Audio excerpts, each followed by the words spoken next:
All right, well, check this out. This is my Smith & Wesson M&P 9C, and it has been to the day spa, or a couple of months spa in this case, and it has come back a new man, or new phone, as the case may be. I sent it off to David Bowie at Bowie Tactical Concepts. His website is bowietacticalconcepts.com, and it has come back with many improvements.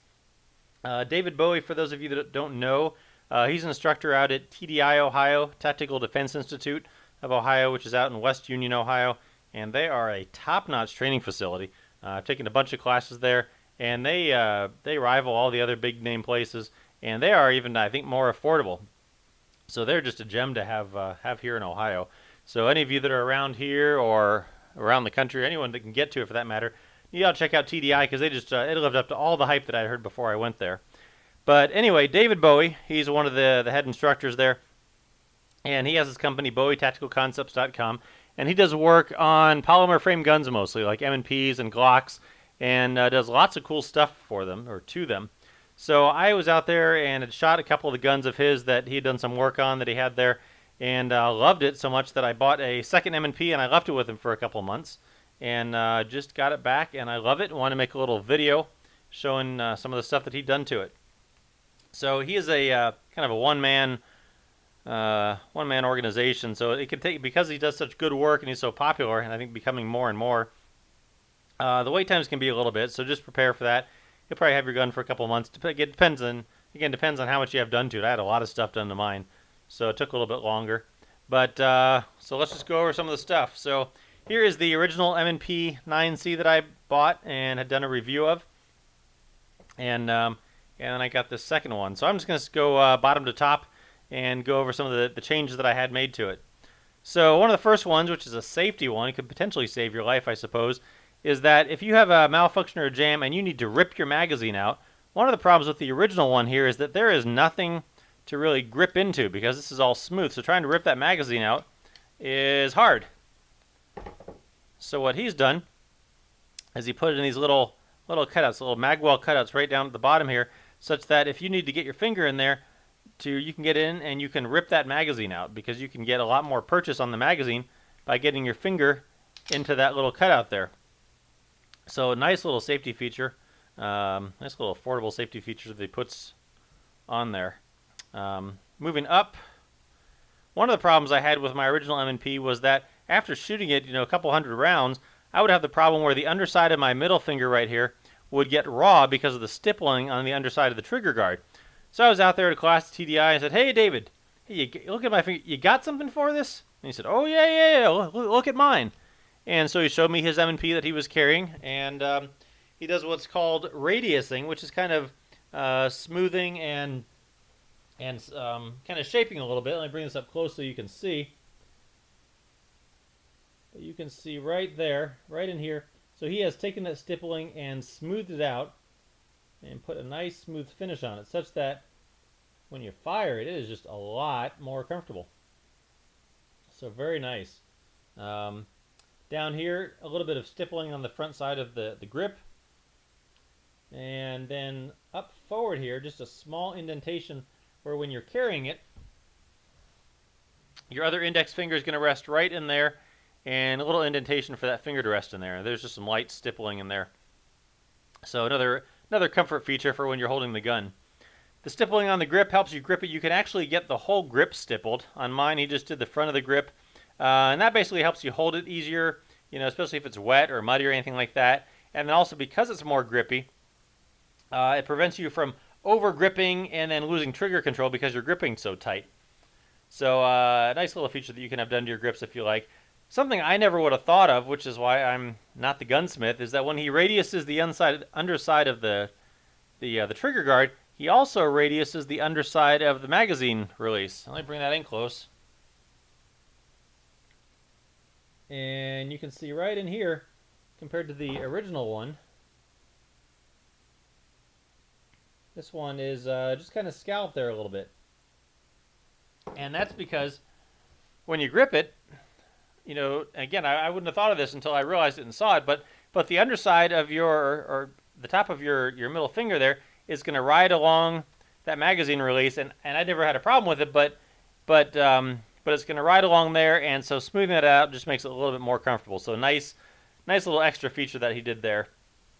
Some other stuff I had done, he scalped and radiused the back of the beaver tail here, because one of the problems I had with the original one was with the bigger back strap, it would bring my finger around and would smack into it, so he radiused that out a little bit. Also, speaking of radiusing, up on the slide here, which I had Cerakoted with Coyote Tan, which I think is similar to the flat dark earth that Smith & Wesson does on their full-size M&Ps. So Cerakoted this. It's supposed to hold up pretty well. We'll see how that goes over the next couple months or years. But also radiused the edges of the slide here. And again, just to compare, just to show you. You probably can't tell if you're not looking close, but so here is the original, and up close, right, this little corner right here. And on his, he kind of just sort of smoothed that corner out a little bit. Up front. And then in back, again, that sharp corner right here. And he has taken that and just kind of smoothed it out a little bit. So some small stuff, but just some nice little extra features that he's done to it. The big obvious thing up on top here, this Leupold Delta Point sight. It's a red dot sight, or in this case, a red triangle sight.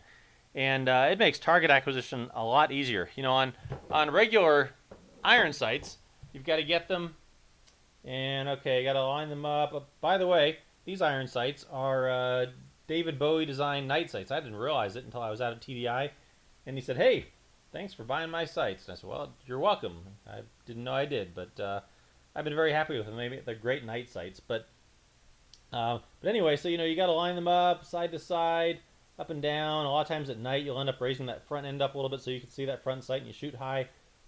So it takes a little bit of adjusting there. So what I had put on my gun was this Leupold Delta Point, and actually this is easier. If you have something dark to shoot on, at least in the video, I can see it just fine. But you can see there, and it's a triangle. I don't think it comes out as a triangle on the camera. I think it looks like, kind of like a fuzzy blob. But in person, to the naked eye, it's a triangle, upright triangle. And basically you put that triangle on what you want to hit, and you pull the trigger, and it hits the triangle. Now the way this is set up, I think this is a 7-minute of angle triangle. And if you're shooting out far away, that triangle can actually take up a good portion of whatever target you're shooting at. So the way he set this up, which makes sense, and you can do this any way you want, but makes sense the way he's done it, is that the bottom of the triangle, if you're just a couple steps away, the bottom of the bullet is going to hit the base of that triangle. If you're out at just probably about 10 steps, which is probably regular gunfighting distance, you put that triangle right in the middle of what you want to hit, and it'll hit right smack in the middle of it. If you're out farther, 15, 20 yards, 25 yards, the bullet will hit at the top of the triangle. Not that at that distance I can hold it still enough to really get it exactly there, but it gives you kind of a reference point for where the bullet's going to hit, which is nice because it's a lot quicker target acquisition. You just put the dot on it, pull the trigger, you fire, and it hits it. So he says that's where sights are going, and apparently he's even done a little bit of some prototype work for Smith & Wesson. Maybe that's a secret, so sorry if I left that one out, but maybe it's not. But he says that's where things are kind of going, so I decided to jump on that bandwagon, and have really enjoyed using it so far. I did also get some backup iron sights here, as you can see, and they'll co-witness through there with the red dot. So nice there. One of the things that's not evident from just looking at the gun is that I had one of his trigger jobs, and he has 3 triggers: the L, the S, and the LX, which stand for long, short, and LX. Not sure what the LX stands for. But anyway, the original, and I don't have a stock trigger. This is my other M&P, and I put the Apex trigger in this. And the original M&P has a long trigger pull, and then after it breaks, it doesn't have a reset. They intentionally made the gun without a reset so that you would have to go all the way back out and then all the way back in. So the Apex trigger did a lot for it lightened up the trigger, and then you can't really hear it, especially with the camera, but right there you can feel a reset. So that was definitely an improvement. But there is still a lot of pre-travel. All this area here. And then after it breaks, there's the over travel all the way back to the end. So one of the things he does with his LX trigger is that he gets rid of almost all of that. And so the only trigger travel is really just, this is the pre-travel right here. Just enough to engage that trigger safety. And once you basically tension it, it breaks. And the over travel is also very short. And then it has a nice definite reset right there. So, and this is the whole distance of travel of the trigger, other than the trigger safety. But that's the whole in and out travel of the trigger. So it takes a little bit of getting used to. But the nice thing about this is that you know pretty much exactly where it's going to break because you tension the trigger, and as soon as it's tensioned, it breaks, and it's a very short over travel. So I'm still getting used to it, but I think it's going to be a nice improvement because you know exactly what you're dealing with that trigger. So I have really enjoyed the gun so far. I'm looking forward to getting it out some classes and some farther distance and some moving and shooting and doing it. I've been carrying it. Carrying it, this Delta Point will print a little bit more. It's in the holster.